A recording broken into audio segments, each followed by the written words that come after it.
ఆదికాండము 39వ అధ్యాయము. యోసేపును ఐగుప్తునకు తీసుకొని వచ్చినప్పుడు ఫరో యొక్క ఉద్యోగస్తుడును రాజ సంరక్షక సేనాధిపతియునైన పోతీఫరను నొక ఐగుప్తీయుడు అక్కడికి అతన్ని తీసుకొని వచ్చిన ఇష్మాయేలీయుల యొద్ద అతనిని కొనెను. యెహోవా యోసేపునకు తోడైయుండెను గనుక అతడు వర్ధిల్లుచు తన యజమానుడగు ఆ ఐగుప్తీయుని ఇంట నుండెను. యెహోవా అతనికి తోడైయుండెననియు అతడు చేసినదంతయు అతని చేతిలో యెహోవా సఫలము చేసెననియు అతని యజమానుడు చూచినప్పుడు యోసేపు మీద అతనికి కటాక్షము కలిగెను గనుక అతని యొద్ద పరిచర్య చేయువాడాయెను.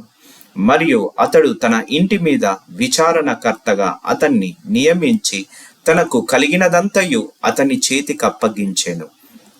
అతడు తన ఇంటి మీదను తనకు కలిగినదంతటి మీదను అతని విచారణకర్తగా నియమించిన కాలము మొదలుకొని యెహోవా యోసేపు నిమిత్తము ఐగుప్తీయుని ఇంటిని ఆశీర్వదించెను. యెహోవా ఆశీర్వాదము ఇంటిలోనేమి అతని కలిగిన సమస్తము మీదను ఉండెను. అతడు తనకు కలిగినదంతయు యోసేపు చేతికప్పగించి తాను ఆహారము తినుట తప్ప తనకేమి ఉన్నదో ఏమి లేదో విచారించిన వాడు కాడు. యోసేపు రూపవంతుడును సుందరుడినై ఉండెను. అటు తర్వాత అతని యజమానుని భార్య యోసేపు మీద కన్ను వేసి తనతో శయనించుమని చెప్పెను.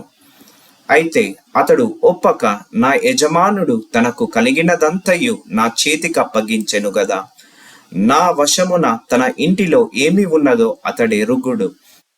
ఈ ఇంటిలో నాకంటే పైవాడు ఎవడునూ లేడు.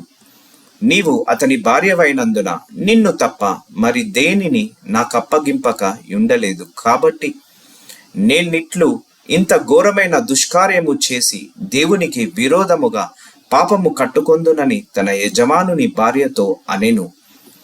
దినదినము ఆమె యోసేపుతో మాటలాడుచుండెను గాని అతడు ఆమెతో శయనించుటకైనను ఆమెతో నుండుటకైనను ఆమె విన్నవాడు కాడు.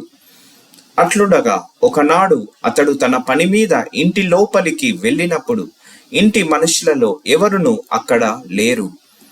అప్పుడు ఆమె అతని వస్త్రము పట్టుకొని తనతో శయనింపుమని చెప్పగా అతడు తన వస్త్రమును ఆమె చేతిలో విడిచిపెట్టి తప్పించుకొని బయటికి పారిపోయెను. అతడు తన వస్త్రమును ఆమె చేతిలో విడిచి తప్పించుకొని పోవుట ఆమె చూచినప్పుడు తన ఇంటి మనుషులను పిలిచి, చూడుడి, అతడు మనలను ఎగతాళి చేయుటకు ఒక హెబ్రీయుని మన యొద్దకు తెచ్చియున్నాడు.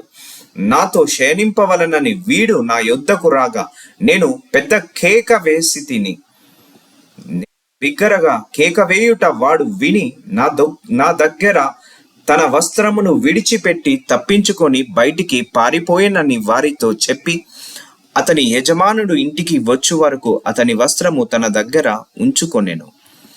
అప్పుడు ఆమె తన భర్తతో ఈ మాటలు చొప్పున చెప్పెను, నీవు మన యొద్దకు తెచ్చిన ఈ హెబ్రీ దాసుడు నన్ను ఎగతాళి చేయుటకు నా యొద్దకు వచ్చెను. నేను బిగ్గరగా కేక వేసినప్పుడు వాడు తన వస్త్రము నా దగ్గర విడిచిపెట్టి తప్పించుకొని బయటికి పారిపోయెననెను. కాబట్టి అతని యజమానుడు ఇట్లు నీ దాసుడు నన్ను చేసెనని తన భార్య తనతో చెప్పిన మాటలు విన్నప్పుడు కోపముతో మండిపడి అతనిని పట్టుకొని రాజు ఖైదీలు బంధింపబడు చెరసాలలో వేయించెను. అతడక్కడ చెరసాలలో ఉండెను. అయితే యెహోవా యోసేపునకు తోడైయుండి అతని యందు కనికెరపడి అతని మీద ఆ చెరసాల యొక్క అధిపతికి కటాక్షము కలుగునట్లు చేసెను. చెరసాల అధిపతి ఆ చెరసాలలో నున్న ఖైదీలనందరినీ యోసేపు చేతికప్పగించెను.